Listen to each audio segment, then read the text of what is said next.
이틀 동안 큰 폭으로 좀 밀리기는 했지만 증권사들이 스탠스를 바꿨느냐라고 본다면 삼성전자 디램 가격을 1분기에 원래는 한 70% 인상한다는 이야기가 네. 있었습니다. 디램은 70%였는데 테슬라에서 AI6 칩에 대한 또 추가적인 주문을 할 수 있다. 중국 쪽에 손을 뻗으려는 움직임이 나오고 있는 상황 속에서 딱 자르려고 하는 그런 담아두시는 게 지금은 좋은 선택지다라고 보고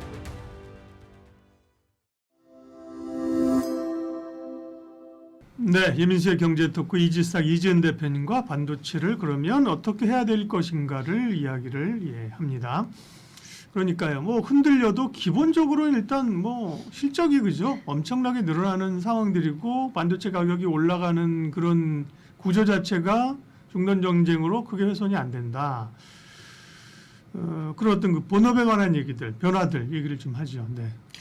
일단 시장에서 우리가 그동안 이야기하는 여러 가지 요인들, 그러니까 뭐 이틀 동안 큰 폭으로 좀 밀리기는 했지만 그러면은 그동안 목표 주가를 상향 조정했었던 증권사들이 스탠스를 바꿨느냐라고 네. 본다면 그런 조짐은 보이지는 않았습니다. 네. 네, 뭐 맥커리에서도 얼마 전에 정말 SK 하이닉스 170만 원 주가 그리고 삼성전자 34만 원의 주가를 제시를 했는데 네. 그 목표 주가 제시에는 결국 숫자라는 그것을 기반으로 해서 목표 주가를 단순 성장만 보고 한 것은 아니기 때문에 그에 따른 이제 설득력은 충분히 있었다라고 보고 있고요. 오늘, 그러니까 어저께 나왔던 소식인데 삼성전자 디램 가격을 1분기에 원래는 한 70% 인상한다는 이야기가 네. 있었습니다. 낸드는 100%, 디램은 70%였는데 낸드뿐만 아니라 디램까지도 이제 100%로 가격을 인상할 수 있다라는 소식이 전달이 되었고 단독 보도이긴 하지만 테슬라에서 AI6 칩에 대한 또 추가적인 그런 주문을 할 수 있다. 지난번에 이거 이제 당장은 아니지만 뭐 2027년, 8년인가 받기로 했는데 추가 주문. 네, 계속적으로 그때 늘린다고 했었는데 소식이 나왔어요. 그래서 물론 단독 보도이기 때문에 이 부분에 대한 체크는 필요하겠지만 요즘 긍정적인 이야기가 파운드리 쪽에서도 나오고 있다라는 것과 네. 브로드컴이 오늘 실적 발표를 했습니다. 예. 근데 딱 실적이 뚜껑이 열렸을 때는 주가가 미비했어요. 움직임이. 그래서 저도 오늘 그렇게 효과를 많이 못 받아가나라고 생각을 했는데 긍정적인 가이던스 제시하고 주주 환원에 대한 이야기가 나오면서 주가가 좀 상승으로 다시 한번 좀 치고 올라갔는데 결국 ASIC 반도체 시장이 더 커진다, 확대된다라는 것으로 봤을 때는 삼성전자, SK 하이닉스 네. 당연히 수혜적인 측면은 우리가 기대를 할 수 있는 거라고 생각하고 있고요.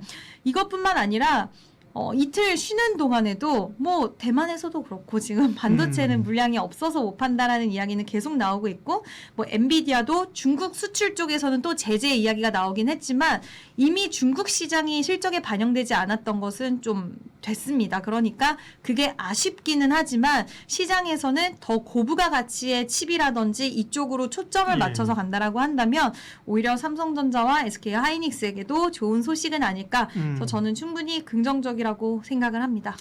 그리고 미국 이 공공 조달 시장에서 반도체 중국산 반도체 진입을 못 들어오게 한다. 최초란 이건 무슨 얘기입니까? 네, 일단 내년 말부터 중국의 반도체가 들어간 제품이 이제 연 1,200조 정도의 200조 원 정도 달하는 시장을 형성을 할 수가 있는데 이제 안보 문제를 가지고 미국의 연방조달 규정위원회가 중국의 칩, 그러니까 중국의 대표 파운드리 기업이 있는데 이제 파운드리 기업 중신거지라는 기업과 네. 그리고 메모리 업체인 다들 아실 거예요. 예. 창신 메모리와 양쯔 메모리에 대해서 이제 거기 회사의 반도체를 탑재한 회사라든지 그리고 완제품뿐만 아니라 부품에 대해서도 정부가 규제에 나섰습니다. 네. 이제 결국에는 항상 이야기 나오는 거죠. 안보 문제를 또 꺼내 드렸는데요. 그 연유는 델이라든지 애플이라든지 지금 반도체 칩을 구하고 싶어도 못 구하고 있다 보니까 어쩔 수 없이 그들의 선택지에는 뭐 가격적인 메리트와 그렇죠. 그런 부분도 있기 때문에 수율이 좀 아쉽기는 하지만 중국 쪽에 손을 뻗으려는 움직임이 나오고 있는 상황 속에서 이런 부분들을 결국 딱 자르려고 하는 그런 미국의 움직임이 나타나고 있는 거고요. 앞서서 말씀드렸던 중신거지 같은 경우에는 세계적인 파운드리에서 3위의 점유율을 차지를 하고 있고 양쯔 같은 경우에도 그렇고 지금 뭐 창신 메모리는 아시다시피 세계 기업 메모리 업체에서는 4, 5위권을 차지하고 있기 때문에 이들이 만약에 물러나게 된다라고 한다면 이제 규제가 생겨나게 된다라고 한다면 우리가 시장에서 제가 이 방송 나오면서도 지금 당장은 아니지만 중국 시장에 대한 이야기가 좀 추후에는 기술적으로 격차가 많이 벌어져 있긴 하지만 불편한 상황들을 좀 만들 수도 있다라고 말씀을 드렸는데 그런 일부의 우려들이 조금은 사라질 수 있는 그런 연휴의 소식들이 나온 거라서 일단 우리나라 입장에서는 지금 뭐 디램과 낸드 플래시의 호황을 그대로 누릴 수 있는, 그러니까 고스란히 우리나라 기업들이 노릴 수 있는 그런 좋은 이슈가 또 나왔다라는 것도 하나의 우리가 봐야 되는 체크 포인트라고 생각을 합니다. 네. 중국의 그 약진에 관련해서는 물론 뭐 그렇게 다 얘들은 만드는 게 다 싸구려야 뭐 이렇게 하기는 좀 고민되는 부분들이 있어요. 그죠? 그 최근에 그 사실은 말씀하신 것처럼 워낙 반도체 가격이 오르니까 중국산을 쓰려는 수요가 있고요. 그죠? 지금 말씀하신 거는 미국의 이제 공공조달 시장에서 그렇게 못한다는 건데 민간이 뭐 쓸 수도 있는 거잖아요. 그죠? 그리고 이제 워낙 그 공급이 타이트하다 보니까 그런 중국의 저가 공세 때문에 그레이드가 낮은 쪽은 중국의 점유율이 굉장히 높아졌대요. 네. 이런 것도 사실 영향이 구조적으로 보면은 없지는 않은데요. 어쨌든 우리로서는 중국을 견제해주면 도움이 되는 뉴스인 거고요. 네. 그러니까요. 지금 모두에 말씀하신 것처럼 이익 전망치 주가 자체를 애널리스트들은 중동 상태로 꺾은 건 없어요. 그죠? 네. 없다면 기존에도 20만 전자 100만 닉스 올라갔을 때 룸이 있었잖아요. 그죠? 예, 지금은 이제 또 조정을 받은 거니까 그 룸이 더 생겼다. 네, 여전히 그러면 바이앤홀드 전략으로 가는 게 맞겠다. 네, 저는 그렇습니다. 네.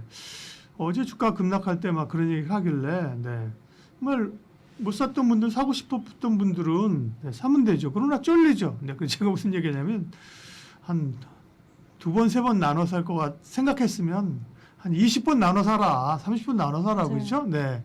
그러면 이제 기본적으로 이제 실적이 뒷받침 되기 때문이죠. 네. 지금으로 얘기해도 그럼 삼성전자, 하이닉스 뭐 평균적으로 증권사들 목표치가 다 다른데 네. 삼성전자는 국내 증권사 가운데 낮게 보는 데가 20만 원대 한 후반, 그죠? 27, 8. 좋게 보는 데는 외국계 아까 한 34만 원. 평균 썸하면 30만 원에서 31, 2만 원 되겠네요, 그죠? 네, 30만 원대까지 이제는 얼마 전까지만 해도 뭐 23만 원, 4만 원이 많았는데 네. 이제는 뭐 20만 원 후반대에서 30만 원대까지도 바라보는 증권사들이 많기 때문에 네. 아직까지는 상방의 여력이 많이 남아 있다라고 보고 있고요. 박사님이 말씀하신 부분 조금 저도 덧붙여서 말씀을 드리면 네. 분할 매수라는 좋은 선택지가 있고 분할 매수라도 떨어졌을 때 하지 않으면 절대 살 수가 없어요. 네. 왜냐하면 분명히 주가는 올라가게 떨어지고 나서는 이제 올라가는 시그널이 나오게 될 가능성, 물론 여기서 더 빠질 수도 있겠지만 우리가 확률적으로 봤을 때 올라가는 확률이 조금이라도 있다라고 한다면 결국에는 발을 조금이라도 담아놔야지 다음에 매수에 손이 가지, 아예 갖고 있지 않으면 절대 손이 안 나갑니다. 올라갈 땐 또 올라가기 때문에 더 안 나갈 수 있어서 한 발이라도 담아 두시는 게 지금은 좋은 선택지다라고 보고 있고요. 오늘 또 삼성전자는 뭐 기술적인 부분들이 모든 걸 말해준다라고 할 수는 없겠지만 어제 21선까지 애프터마켓에서 반등이 나오더라고요. 네. 근데 오늘도 딱 21선 기점으로 해서 지지받으면서 올라오는 모습이 기술적으로도 어쨌든 방향성 자체는 우상향할 수 있는 가능성이 더 열려 있다라고 보고 있습니다. 유명한 투자 격언이 있어요. 주가가 떨어질 때 포트에 주식이 없는 투자자는 주가가 오를 때도 주식을 안 가지고 있을 확률이 높다. 뭔 소리야, 그렇죠? 기본적으로는 이 비중의 문제나 이런 거고, 그죠? 주식을 가지고 있어야 올라갈 때 수혜를 얻을 수 있지. 떨어진다고 해서 팔고 없고, 야, 오를 때까지 기다려. 그러다 보면 순간에 올라요, 그죠? 네. 그러면 보트에 주식 없이 하고 갈 수 있기 때문에 소위 좋은 주식은 조금 물리면서 사는 게 맞다. 이제 그 말하고 이제 좀 일맥상통하는 거예요. 네. 반도체에 대해 또 하나 고민이 있는데요. 뭐냐면 말씀하신 것처럼 지금 투탑이 워낙 견고했었고 소부장단에서는 좀 들쭉날쭉했는데 네. 오늘 반등 양성을 보니까 소부장이 엄청 세게 가잖아요. 이제 코스닥에 대한 기대감이 있는 거거든요. 그죠? 그런 쪽으로 보면 코스닥 소부장도 좀 봐야 되는 것 아니냐.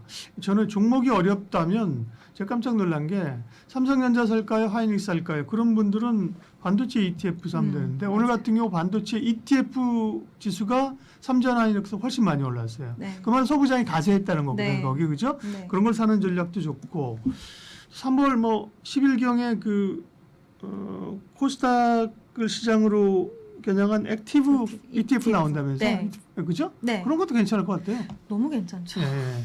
사실 오늘 코스닥 150 올라가는 거 보면서 네.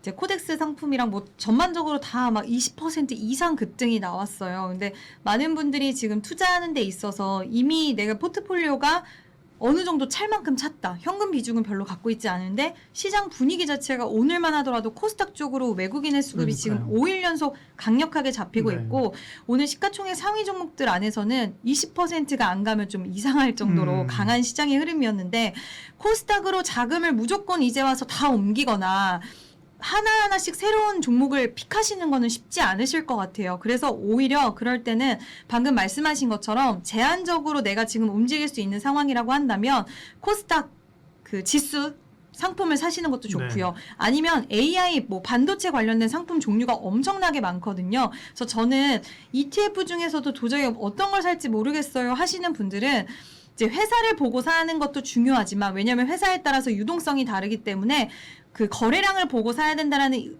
이야기도 있지만 지금은 좀 무의미합니다. 왜냐하면 거의 다 거래량이 잘 활발하게 들어오고 있기 때문에 종목 그 들어가 있는 보유 종목들이 다 달라서 그 종목들을 좀 보고 판단을 하시는 게 좋다라고 말씀을 드리고 싶고요.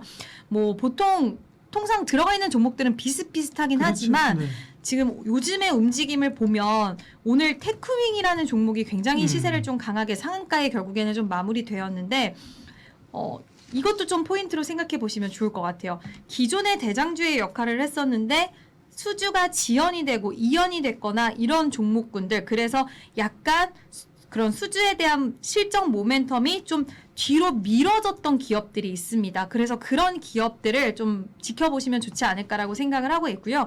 그럼 비슷한 종목은 어떤 게 있냐라고 생각을 하신다면 저는 지금 구간에서 이수페타시스도 뭐 고평가에 대한 의견들도 나오고 있긴 하지만 결국 이 기업이 이제 2026년에 실적으로 보여주고 증명해낸다라고 한다면 그 부분에 있어서는 정당화도 될 수 있다라는 생각도 들기 때문에 반도체 소부장 쪽에서의 기회를 찾아보시는 것은 너무 좋다. 네. ETF 보실 때는 어떤 종목이 들어가 있는지 종목별 흐름을 좀 지켜보시고 픽하시는 게 좋다라고 말씀드리겠습니다. 사석에서 최근에 많이 하는 게 그거거든요. 코스닥에 큰 게 온다 이런 거예요. 그죠? 네. 사석에서라고 말씀드렸어요. 방송에서는 얘기하기 좀 어려운 부분이 그쵸. 있는데 그죠? 정책적으로. 그럼 뭘 살 것이냐인데 그러면 또 이 야수의 심장을 가진 분들은 레버리지를 산다고 네. 그죠? 2배짜리. 근데 보셨죠? 하루에 28% 빠져요. 그죠? 주가 밀리니까. 변동성이 워낙 크고요. 또 우리 한국에서 ETF가 비과세인데 레버리지는 또 과세를 한다네요. 그죠? 그런 것도 있고 그런 점에서 아까 말씀드린 코스닥의 액티브 ETF. 네. 다음 주에 이제 이 세 개 회사가 출범하거든요. 네. 타임폴리오하고 삼성하고 한화운영이에요. 예. 어디가 좋다는 얘기는 마음속에 제 생각은 있지만 얘기하면 안 되니까 회사 말고 알아서 선택하시고 그죠? 그런 거를 투자하시면 올해 아마 변동성은 있지만 상당히 좋은 그 시장 수익률을 뛰어넘는 수익이 오지 않을까? 뇌피쇼를 가져봅니다. 요즘 근데 지금 일정이 얼마 남지 않았다 보니까 그 코스닥 액티브 ETF 편입 예상 종목이 막 돌더라고요 시장에서. 맞아요. 네, 네. 근데 오늘 뭐 공교롭게도 네. 이 영향력이었는지는 모르겠지만 네. 그 종목들이 강했습니다. 그럴 수 그래서 있죠. 반도체 중심으로 말씀드리면 뭐 리노공업, 이오테크닉스, 뭐 주성 엔지니어링, 맞아요. 원희홀딩스 뭐 이런 종목들 이야기 나왔는데 이 부분에 있어서도 활용을 해보시면 지금은 맞아요. 유동성 장세이기 때문에 이런 부분들을 너무 쏠려서 무섭다라고 생각하시기보다는 오늘도 고객 예탁금이 129조 됐더라고요. 지금 뭐 어저께 비해서 또 2조가 또 올라가고 지금 130조가 넘었군요. 오늘 보니까 132조였어요. 그러니까 어저께가 129조, 하루 만에 10조가 늘어났고 오늘 또 추가적으로 올라와서 132조. 그러면 지금은 유동성 장세이기 때문에 자금이 몰리는 쪽으로 같이 편승해서 가는 게 저는 맞지 않나라는 생각이 들어서 한번 이런 부분들도 참고해 보시면 좋을 것 같습니다. 네, 이지스탁 이지은 대표님 함께했습니다. 고맙습니다.